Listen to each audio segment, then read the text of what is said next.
All right, well, welcome everyone. My phone says it's 3 o'clock, so we're going to go ahead and get started with the September SWAC webinar. We have a great treat for you today. Stephanie Ekus is joining us.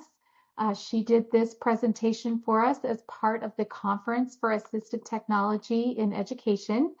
And people just raved about this presentation. So we're really excited to bring it back for you today.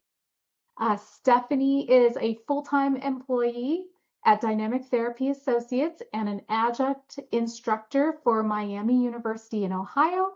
She also owns her own private practice, Interact Therapy. And again, we're super happy to have her join us. Today's webinar is sponsored and hosted by the Colorado Department of Education SWAC program. And AAC is such a large part of everything that our assistive technology specialists are doing. So thank you so much, Stephanie, for joining us today. Absolutely, and thank you for having me. I'm so happy to be asked to speak about some of my favorite things.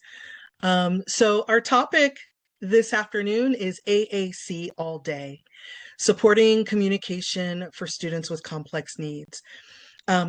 Part of my job working at DTA is to support classroom teachers and SLPs who have students in their classrooms and they're not really sure how to implement AAC.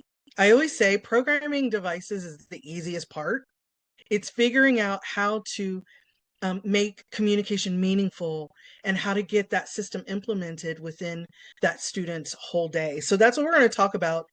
We're going to talk about some systematic strategies that you can use with your team to better support your AAC users, regardless of what their skills and abilities are, whether they're just starting out on their journey or whether they've been using AAC for many, many years.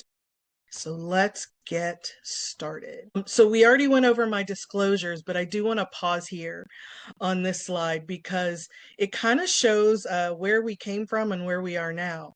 So if you look at the picture in the upper left, this is a time when I could still sit on the floor with my legs crossed. This was in the early 90s. Not so graceful at this anymore. But I want you to take a look at the technology. This was a time before iPads, a time before it was easy to get symbols, right? We were drawing symbols. We were coloring them in with colored pencils. My iPad was that old Apple IIc, I believe it's called, with a touch screen on it, right? And if anybody remembers the intro talker, that's the device that's sitting back there.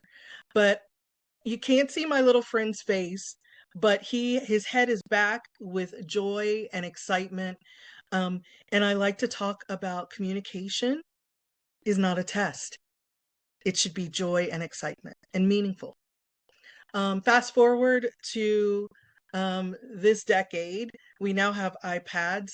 The young man I'm working with in this picture went all the way through high school, has a diagnosis of Down syndrome, never received any functional way to communicate. So he's now in his 20s, just now exploring AAC. That's to say, we got to get our kids early, right? We never want one of our students to leave school with no way of communicating. Number two, it's never too late, right? So if any of you have side gigs working with young adults or adults, it's never too late to introduce AAC. So over the next hour, our learning objectives are going to be, we're going to talk about what it means to create a positive communication environment. What are the behaviors that we need to have? What are the skills that we need to have?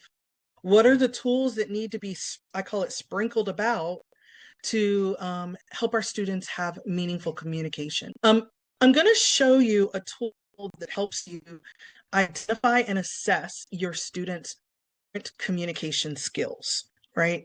I think a lot of times we don't see progress the way we want because our goals don't match where our students are currently functioning. So even though this goal way up here, we want to get there someday, if my students' skills and abilities are here, we're not going to see much growth because the goal doesn't really match where they are. So we're going to talk about How do we pick goals that are right in line with where our students are, meet them where they are right now? And then we're going to talk about ways to increase communication opportunities, participation, and learning through AAC implementation planning. This is a piece that I think we don't spend enough time on, right? We throw out the device, we throw out the communication board, and things just don't always go the way we want because we didn't really put any thought into what is it that I want them to get out of this activity? What is it that I want them to learn? What do I need to do to support that learning? All of that is part of implementation planning. As I said, programming devices is the easy part. And I find that a lot of people get great joy in their skills and abilities around programming. But here's my rule of thumb. If you are spending more time programming the device, fussing with the technology, and less time interacting and teaching that student, something's not right. Okay. Okay. For our students with complex needs, communication does not happen by osmosis, right? We need to be intentional. We need to presume competence, right? There was, long time ago, Jane Corsten wrote a whole article about, how much time our kids need in order to learn language, right? But we need to presume that they're capable of learning that language. And we need to create a positive communication environment. And I always talk about be intentional. What is it that we want our students to do? So I want you to take a look at this picture here. This is a preschool classroom. We've got some students, we've got a teacher, we've got a paraprofessional. The woman over on the left in the green sweatshirt is the SLP. She does push-in therapy, right? So I want to say in this picture, communication sometimes is messy, right? There are toys scattered about, there are low-tech boards, there are high-tech AAC systems. The students and the teachers are trying to figure it out. So this is very early on when they were trying to implement AAC into their play in this preschool classroom. And if you look on the right, you've got the teacher looking at the communication board, searching for vocabulary, right? And so a couple of things I want to say here. Our kids don't care if we don't know where the vocabulary is. It's okay. We need to take the time to be intentional. If we don't know where the vocabulary is, we can't help our students, right? And it's okay for us to say to our students, I don't know where that word is. Let's see if we can find it. So we need to let go of our egos. We need to let go of our feelings of uncomfortableness, and we need to get uncomfortable and intentional with communication. The other thing I want to point out is look at the very bottom at that communication board. It is hot off the press. It is printed out in black and white. It is not laminated. Again, our kids don't care, right? Don't fuss so much with the stuff. We want to make sure that we are providing communication opportunities for our students. So if I got to run to the printer and print it out in black and white and bring it in without laminating it, it's okay. Kids don't care. They don't care, right? You're going to see a video in just a moment of an interaction between the SLP and the young man. So, communication doesn't have to be pretty. It doesn't have to be glossy and laminated and in color, right? The most important part of that is the interaction that happens. So when we talk about a positive communication environment, this is where all attempts to communicate are valued and respected, even if it's a method of communication that we sometimes rather not see, right? Falling into the floor out of frustration, self-harm, biting my teacher, all of that is communication, right? But we need to value and respect it and say, wow, I would much rather have a kid who communicates in dramatic and physical ways than a student that doesn't have any intention at all, right? So we need to value and respect. I see you. I see that you're trying to tell me something. Let's try to figure this out. This next bullet point, I cannot stress enough. A positive communication environment has knowledgeable partners to support when needed, right? I don't know if you all are on any of the AAC groups, but Kate Ahern often says, be a good communication partner and then get out of the way, right? So we want to be there to support communication, but we also want to allow our students the opportunity to try it on their own. Knowledgeable partners. If you have not invested the time to understand your students' communication system, how it's organized, where the vocabulary is, then you cannot help them be better communicators. I can't tell you how many classrooms I come into and I go up to a student and I introduce myself. Hi, I'm Miss Stephanie. What's your name? And, somebody in the classroom says, oh, his name's in there somewhere, but I have no idea where it is. Well, if you don't know where it is, they're not going to know where it is. Now, give yourself grace. I always say that too. Give yourself grace. You can't know all the things all the time, right? But you should be working towards becoming more competent using your students' systems. We want to give our students communication opportunities in a safe space. When I say a safe space, that means I believe in you and you know it, right? I believe that you can communicate.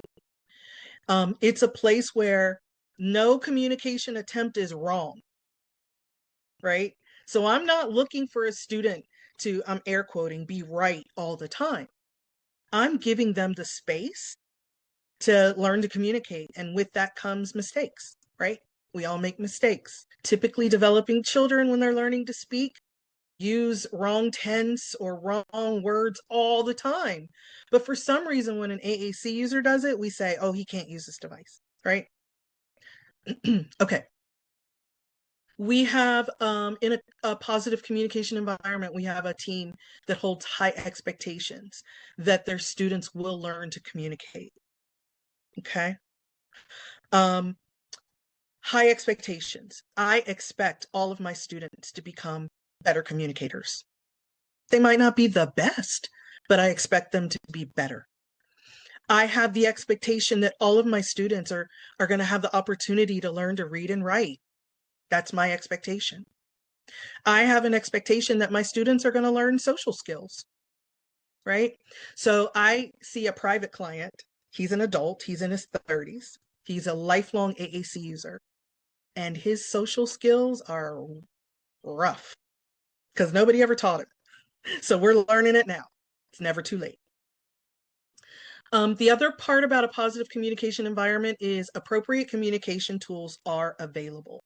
If we do not make sure that our students have the tools they need to communicate, they cannot learn, they cannot communicate, they cannot build relationships, they can't gain the skills they need to be contributing members to our society, right? So we need to make sure that we have the right communication tools. I call it sprinkled about. They need to be everywhere, even on your body. If you want to wear a communication board, do it. So a lot of times when I talk about appropriate communication tools, I have people come back at me and say, well, I have communication boards all over my classroom. And I'm like, that's awesome. But there are some other things that we need to think about as well. So we're going to talk about that. Before I do that, I want you all to sketch on a piece of paper or think about it in your head. What do you think when I say appropriate communication tools? What things come to mind? Okay. Think about it for 15 seconds. All right, let's talk about them. So when I talk about appropriate classroom communication tools, I'm thinking about a variety of different things. Okay. I'm thinking of student engagement supports. One second. I'm thinking of student engagement supports. Those are visual schedules. Those are if you have students that work well with token reward systems. Okay. I'm thinking about, see the picture of the lanyard? The picture of the lanyard there? have one here. This is a student engagement tool. When I lived in Phoenix, Arizona, everyone on the special education team wore one of these around their neck. Okay. And it's got just some visual supports to help our students know what the expectations are. Okay. Student engagement supports, things that help kids, our students, get through the day. I'm talking about basic communication tools. So up in the upper right corner, you'll see a communication flip book. I think I have mine right here. Communication flip book, right? So oftentimes our flip books, the base of them is a core vocabulary board. And then I've got all these fringe flips that I can get to different vocabulary. Okay. There's lots of these available out there. So that's what I'm talking about, basic communication tools. Basic communication tools are great, but they are not going to teach me robust language. They are not going to teach me literacy. I'm not going to have access to all the vocabulary. The other thing about basic communication tools is you can't have a keyboard that does text to speech.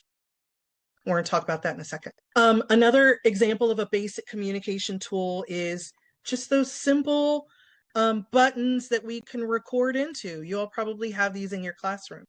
These are great. These are great for greetings. These are great for repetitive lines and stories. These are great for initiating a conversation, right? But these are pretty limited. That's not to say you shouldn't have some available in your classroom. The next type of communication tool is a robust communication tool. This is most likely a dedicated AAC piece of software on an iPad, or a dedicated system that you went through funding to receive. A couple of the things to think about with a robust AAC system: it has a language structure. It has the ability to form different forms of words, so morphology. So I can turn cookie into cookies. So that software allows me to do that. That software always has access to a keyboard, okay? You'll often see, for a robust communication system, I'm gonna venture to say all of them have a core word language system. Okay. We know that core words are the most common words we use. So we should teach our students to use those words. Okay. The other thing about core vocabulary is I can use it no matter what I'm teaching in the classroom. Okay. The next type of system or type of communication tool is an adapted curriculum tools. So some examples here. I've got the shaving cream rain clouds there. So for a science experiment, I am providing my students with materials that use the symbols that they need to communicate. Okay. I'll send this, Chris, I'll send this one to you. So maybe you can send it out as a little goodie for all of the participants. So are the materials that I use for instruction, do they include the symbols that my students need to have for communication? There's a little bingo game there. This is when we're talking about inventions, and we're providing the vocabulary and the symbols so that our students can learn those words. And then the other type of communication tool I'm talking about are comprehensive literacy supports. The research is clear. All of our students, regardless of their skills and abilities, all of our students need access to all 26 letters. All of our students, I'm reading a book for the second time. If you all don't have this book on your bookshelf, you need to add it to your wish list. And the thing I want to point out here is comprehensive literacy for all, teaching students with significant disabilities to read and write. Because whenever I talk about literacy, and having these types of supports in the classroom, people are like, yeah, but my kids, they're not at that level yet. And I don't know that they ever will be. The research is clear. All students should have access to literacy instruction. And this book actually tells us our kids need at least 2 hours of literacy instruction every day. Okay. And the thing that I like to stress is literacy and communication go hand in hand. You all know this. When I work on literacy and reading and writing, communication gets better. When I work on communication and vocabulary and exposing our students to more and more words, literacy improves. And that core vocabulary that I mentioned, those are the same words we start to learn to read. Okay. So we need to give our students access to all of these communication tools. And don't be afraid to give lots of vocabulary. To my knowledge, no one has ever died or been seriously injured by having too much vocabulary on their AAC systems, right? I think we severely restrict what we give our kids access to. And I don't know what we're afraid of. Are we afraid that they're going to learn more words? Like, what are we afraid of? Okay, let's keep going. So in this video, I'm about to show you, but before I show you, let's play a little I Spy game. At the bottom, I wrote, I see student engagement tools, basic communication, and robust communication. See if you can find them. Okay. Up by the teacher's head, you'll see a token reward system. Now, all students don't dig these, but some really dig them. So you can see up here a token reward system. So you can see that Malik, this is Malik here. It says, I am working for the iPad. So Malik is working to have time with the iPad. Okay, so token reward system. Here we see some visual schedules, more engagement tools. So Malik can quickly look up here and he can quickly cover up. This is a kind of a flap type visual schedule. When he's finished with a task, he just shuts that flap and it turns from red to green, right? So a visual schedule. The teacher has a basic communication flip book sitting right next to her. She is using this to model for Malik. You all have heard that word modeling. We need to do it. And then Malik has his own dedicated AAC system. Looks like he's using TouchChat, AAC software. So Malik is working on following directions. So that's what the teacher is working on. You see her data collection form because we have to take our data.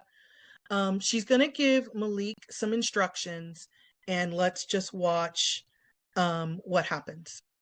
Also, look around this classroom.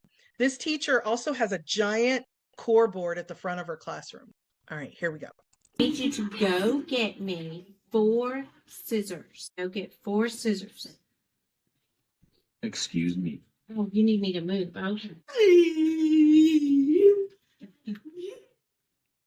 Okay.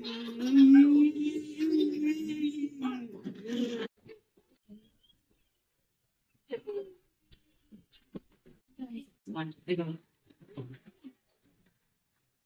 I think you're trying to say Miss Gardner. No. I am done. Good job telling me you're all done, lady. Look, 1, 2, 3, 4. You went and got me 4 scissors. Good job, Mike. All right. Let's see here. I'm all nervous. Okay. Ms. Gardner was a great example of knowledgeable partner. She knew how to help him get to his vocabulary. She also got out of the way and let him try. She had to give him a few little prompts. I don't know if y'all noticed at the beginning when she asked him to do the direction, and he said, excuse me, because she was in her way. He's such a polite young man. So he told her, excuse me, and then he got up. Ms. Gardner knows how to help him get to his vocabulary. I don't know if you also noticed Malik does one of those things that a lot of our kids do. He put his finger over the button that he thought he was supposed to touch, and then he looked at his teacher. So he's hovering. These are kids who often receive too much prompting. They will hover because they're not sure, right? That's what I'm talking about, a safe environment, right? I don't want you to hover. I just want you to go for it, right? And we'll figure it out. So in the handouts, I have provided you with a few little tools. And the first tool is the Classroom Communication Supports Checklist. And what this will do is it will help you go around your classroom, right? And identify what you already have and identify what you might need, okay? Inevitably, there might be some areas that you could, beef it up, right? So maybe you think, well, I don't have very many things to support literacy. I need to work on that. Or I have a big schedule at the front of the room, but some of my students could really benefit from having their own individual schedules where they can manipulate the parts. So this checklist, grab it, grab your paraprofessional, grab your SLP, grab the teacher. This is a group activity. So kind of walk around and see what you got and what you might need. So before we start figuring out what activities and what things and what materials we want to do, we want to really dig deep and learn a little bit more about our students.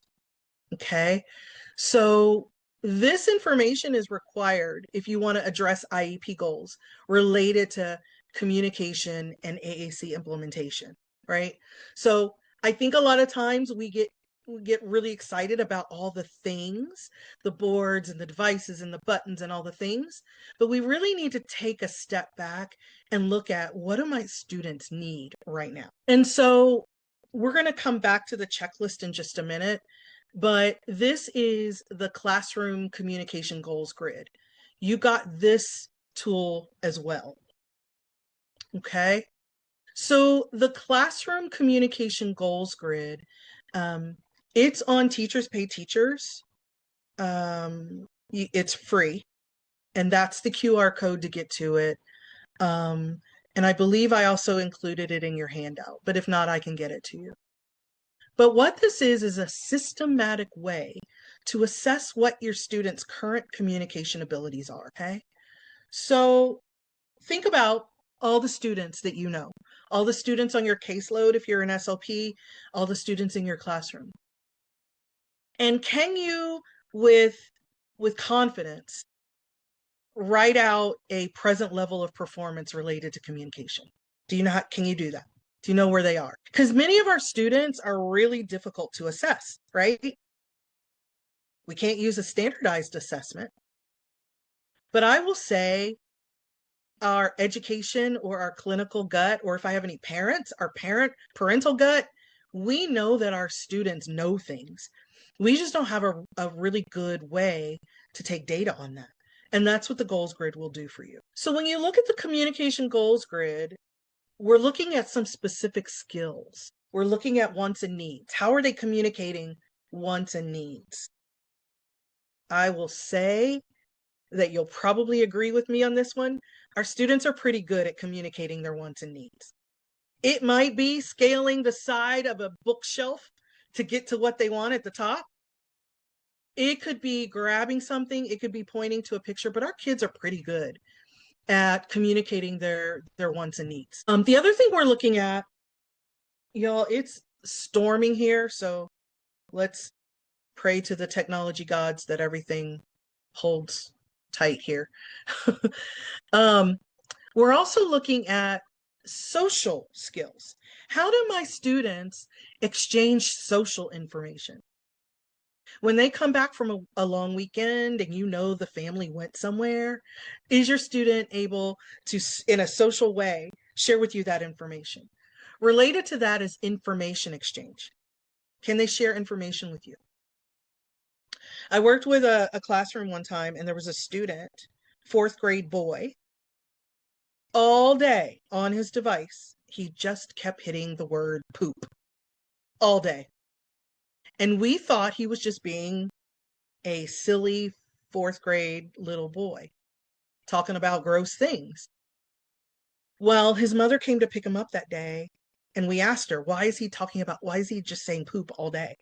And she said, oh, when we got home from school yesterday, our dog had an accident, and he thought it was hilarious. So he was trying to share that information with us in his own way, but he didn't really have the skills to give us the whole message. How do my students communicate related to language development? How do they communicate and access academics and instruction? And then how are they spelling and writing for communication? Y'all, that's our ultimate goal. If our students learn to spell and write for communication, they now can say anything they want to say. And they are not dependent on someone else putting the words on their systems. Okay? So the goals grid looks at goals or observable behaviors, I'll say, related to these 6 areas. So the goals grid also gives you communication goals that are aligned with the student's current ability level. I'm going to say it again because this is important. The goals grid gives you communication goals that are aligned with the student's current ability level. So what I said earlier, when our goals don't match what my student's current ability level is, I'm not going to see much growth. And that's when we all get frustrated, right? That's when our students are like, I'm checking out because what you're asking me to do is so far out of my wheelhouse, I'm not even going to try. And then our data doesn't show that any growth. The goals grid helps you identify a present level of performance for the IEP related to communication and how communication affects all of these different areas: social, academics, language. It also provides a clear path for communication growth. I love a clear path, right? So if I figure out what my student's current ability level is, I know where they are right now and I know where I need to take them next, right? I always say that you cannot achieve good implementation planning unless you know where your student is right now. Okay. And this tool will help you do that. So as I go through these different communication skills, I want you to be thinking about what are times during a typical school day, or if there are any parents here, I'm not sure, think about times at home or whenever where these skills can be taught and practiced. We need, and this is where teachers are, this is your gift. We need to teach communication skills explicitly.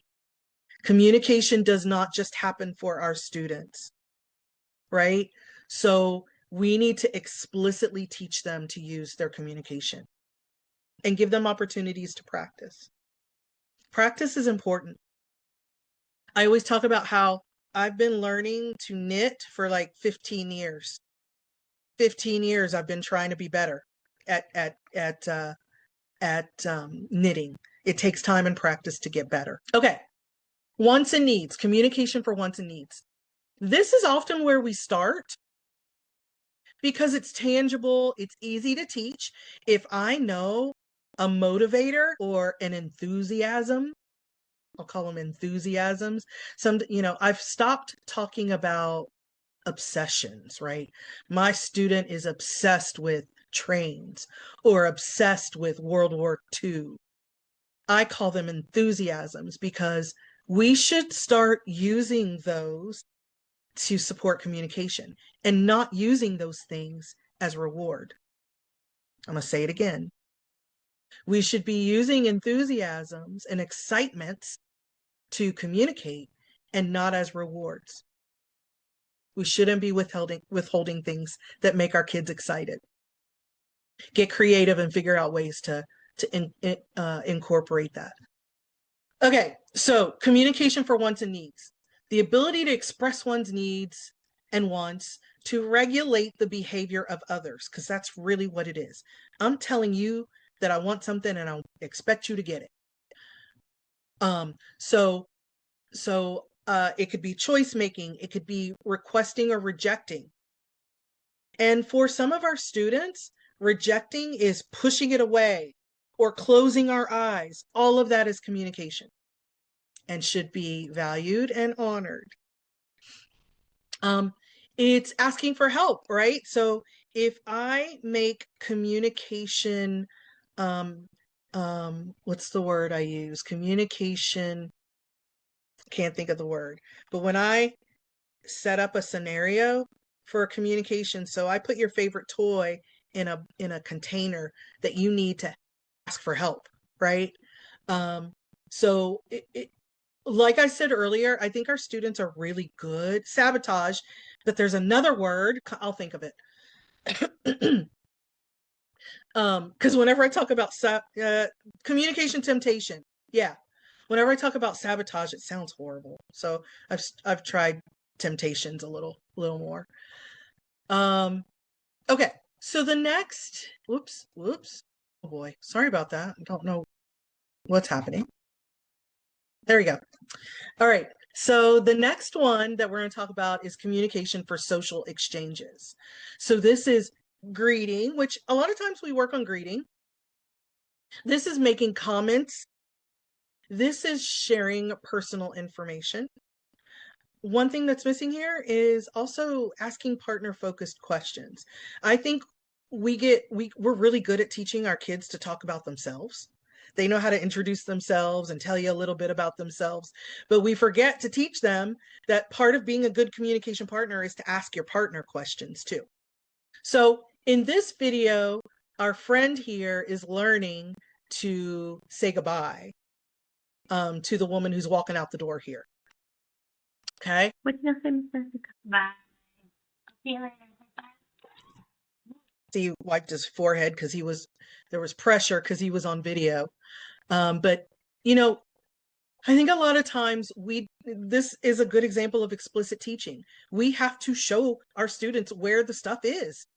We have to show them where it is.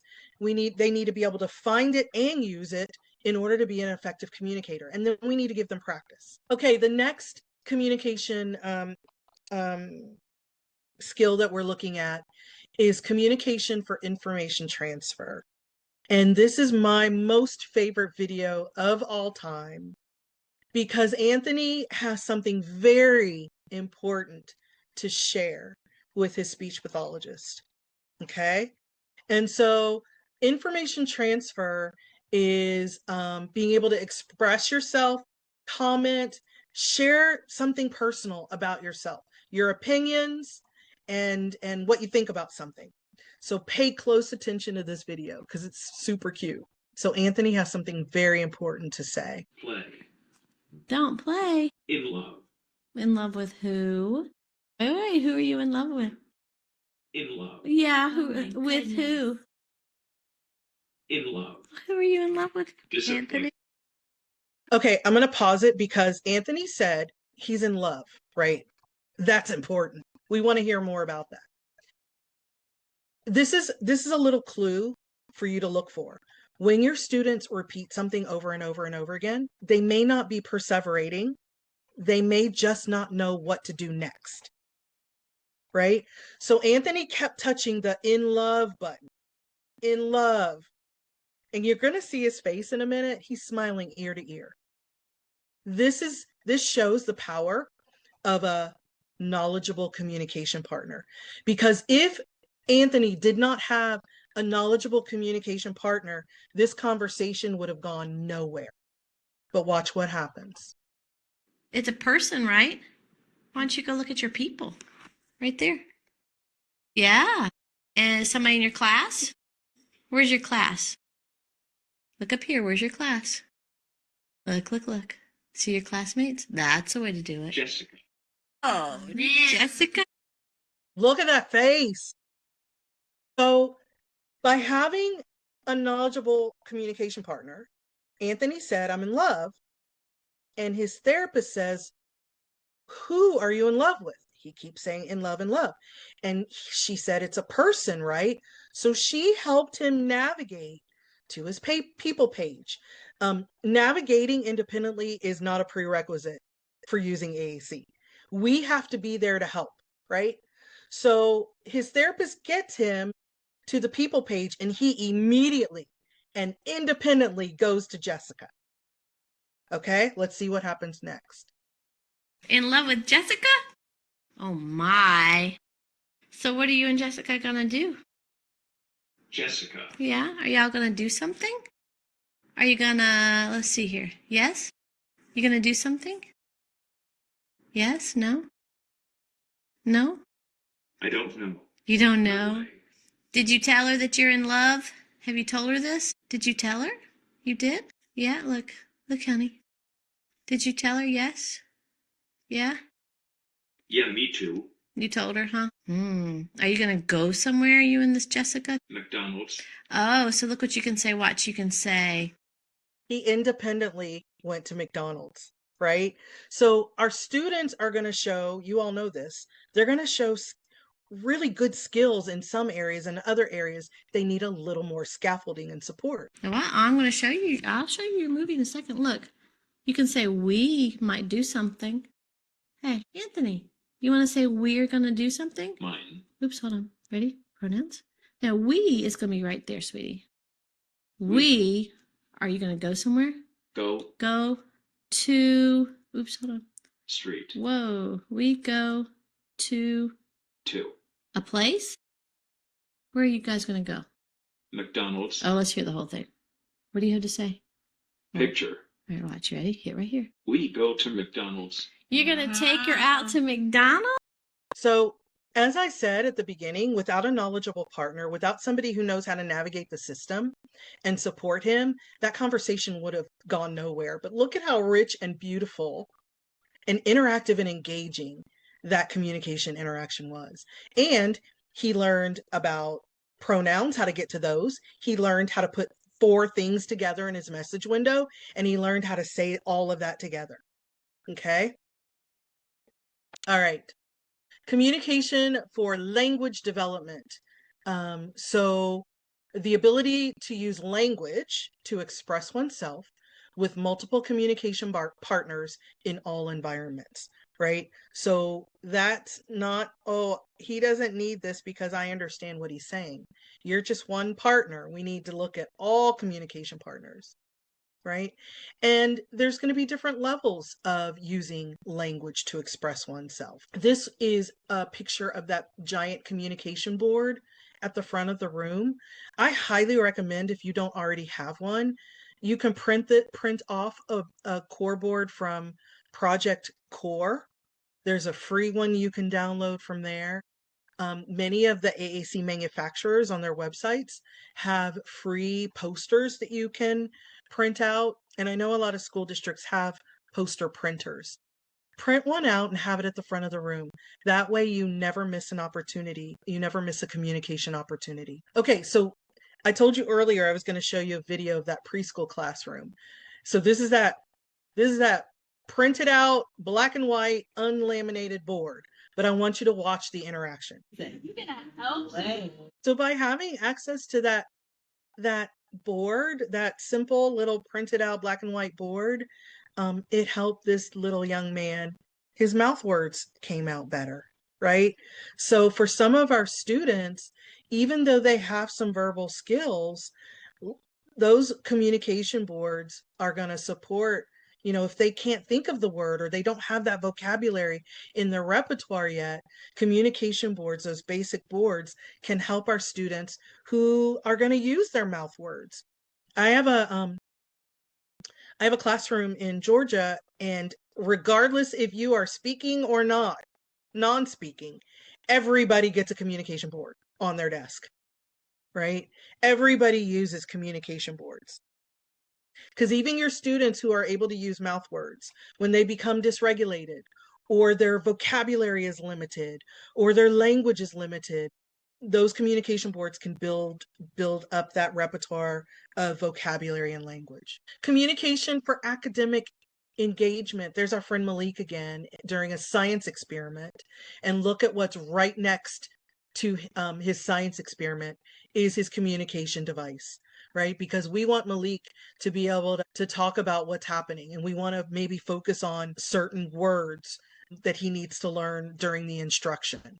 Okay, so at a very early level for academic engagement, the student is just interacting by looking, touching, and listening. They may not be touching in any communication symbols or using any communication device, right? All of our students can participate in some way.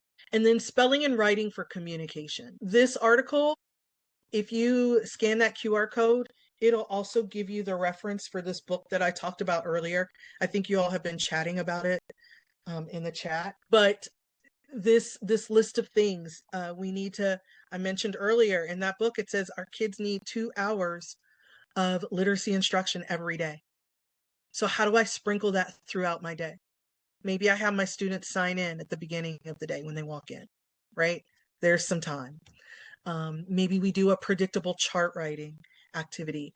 If you all don't know about predictable chart writing, go to Project Core and watch the video about it, because if you have not introduced this into your classroom, it is so much fun, provides such a great model for writing for our students, and the kids love it.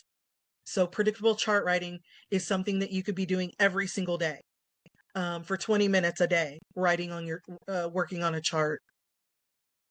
I mentioned already access to all 26 letters.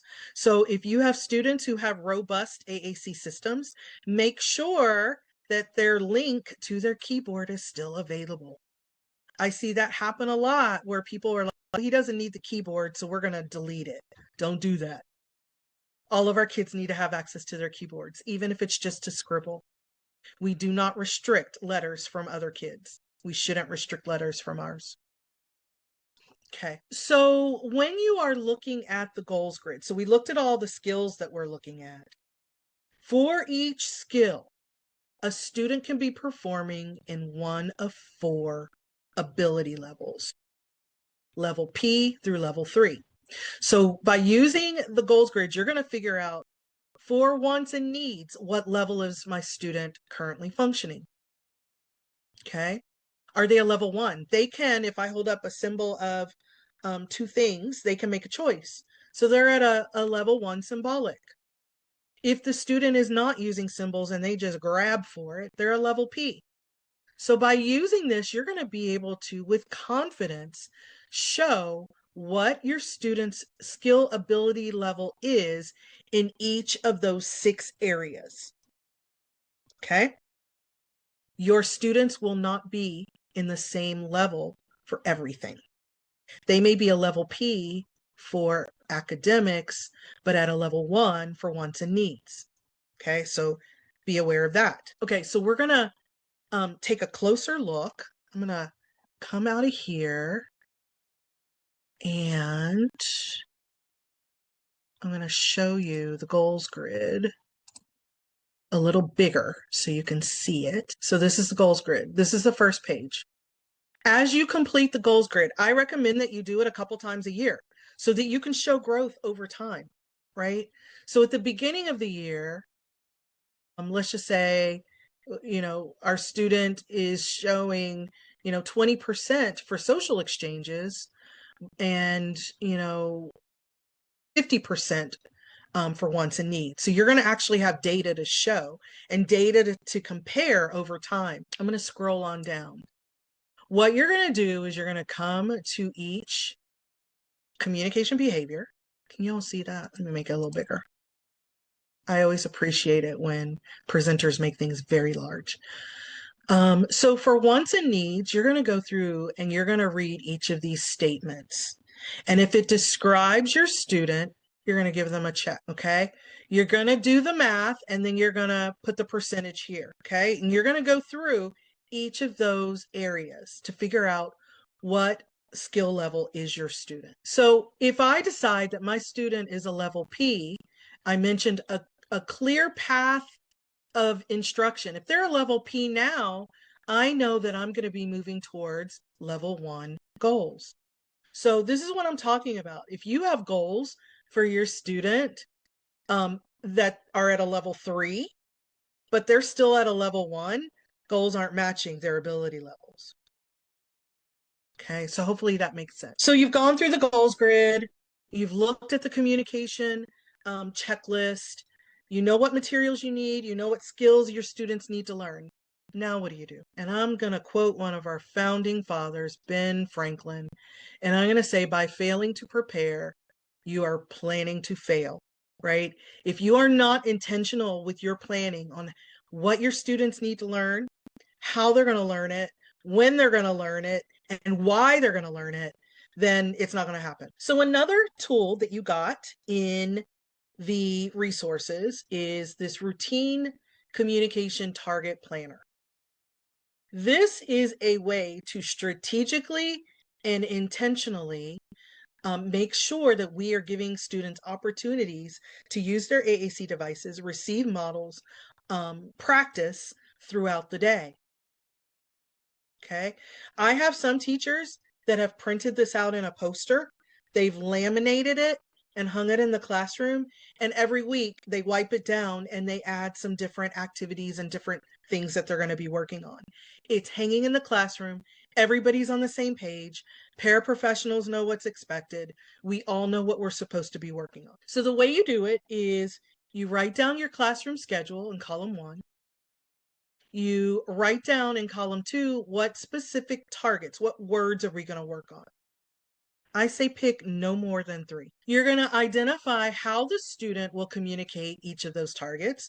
Some of our students might be using the buttons. Some of our students might be using their robust AAC system, but we're going to write it down. And then we're going to talk about what skills are we working on. Are we working on social skills? Are we working on academics? What is it? So here's one that you have these slides. So I'm going to go to this one so you can see one that's filled in. Oh, and there's a picture of one that's hanging in the classroom. So it looks like this week, the focus word is going to be help. We're going to be focusing on that core word. But we have written down what words we're going to be focusing on. We're going to focus on do, me, I, finished, and who. So we have been intentional and strategic about how we're going to teach those words to our students. Okay, so the case study is at the end for you all to actually see this in action. I'm not going to go through these. You have the sheets to be able to kind of look at it. These might be something that you sit down with your team as you share this information with them and look at the case study of Mikey. Okay, but you have a filled in goals grid here. You've got a present level of performance statement, and then looking at what goals we might be working on with Mikey. Okay, I have a couple of minutes, 2 to be exact. I wanted to pause and see if there are any questions or if anyone wanted me to repeat something that wasn't clear. I haven't been checking the chat. So let me see if there are any questions in there. Looks like lots of talk about the links. Oh, and the book study. Yeah, I did that too. I'm gonna do it again. I need to read that book again. Stephanie, Yeah. the classroom routine target planner was not included in the handouts link. Is there any way we can get access to that? Yeah, maybe I can add it. Maybe I can put it in the chat. And then, yeah, I'll put it in the chat. Let's see if I can. Thank you. Give me just 1 second to find it. Any other questions while I'm looking for this? All right. I found it. Okay, here it comes. No more questions? Let's see. I have a quick question. Okay. I'm probably the oddball school nurse here, so this is all new to me. Is there a place I could watch more videos of how those interactions go? Gosh, yeah, there's so I'm putting it in the chat. And I'm sure SWAC has some resources too. Yes, and I have just found SWAC. So I mean, this is my first, other than the information I got from our students SLP. So I am on a vertical learning curve. So I'll definitely check there. Well, I'm glad you're there. I'm glad you're here. So if So DTA, Dynamic Therapy Associates, is the company I work for. We have a YouTube channel, and we're all female team, as probably lots of you all are. But if you do a search for DTA AAC Chicks, you'll find a lot of the videos that I showed today. You'll find them up there, and some other training videos as well. Perfect. Yeah, it really helps me to train some of my teachers to understand what those interactions are supposed to look like. So I appreciate that. Yeah. Okay. The assessment page again. I don't know if that's me. I'm thinking those tools are in the shared resources folder. I'm not sure what the assessment page. Are you talking about the goals grid? Yes. Yes. Oh. I'm talking about the goals. I'm talking about like the goals that you set up, and you can go ahead and see like some kind of a way to go ahead and take a picture. Yeah. So Andrea said, I believe it's the DAG. It actually isn't. The DAG is looking at competencies for communication competencies, really related to it's heavy AAC, SLP stuff. The goals grid that I showed you today is specifically for the classroom, right? So the DAG is looking at linguistic competence, operational competence, strategic competence, and social competence. The classroom communication grid is looking at academics, spelling and writing, like school stuff. Okay. Yeah. I suppose I can share it again. I think everything is in the folder that you all have access to. We can drop the DAG in that folder as well.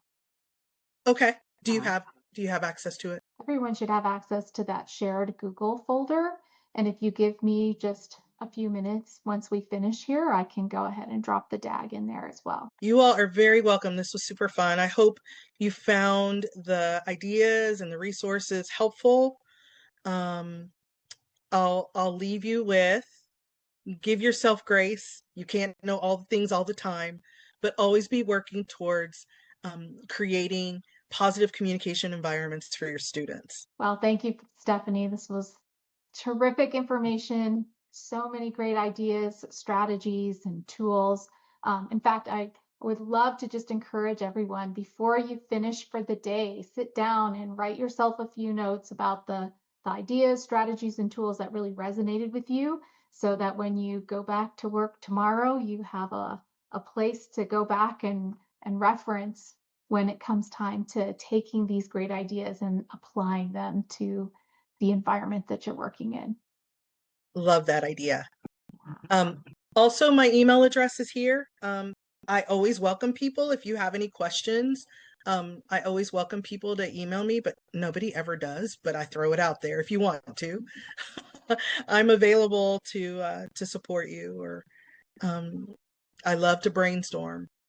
Bring all the tough little puzzles you have in your classrooms. I love to brainstorm. All right, everybody. Have a good night. Thanks, Stephanie.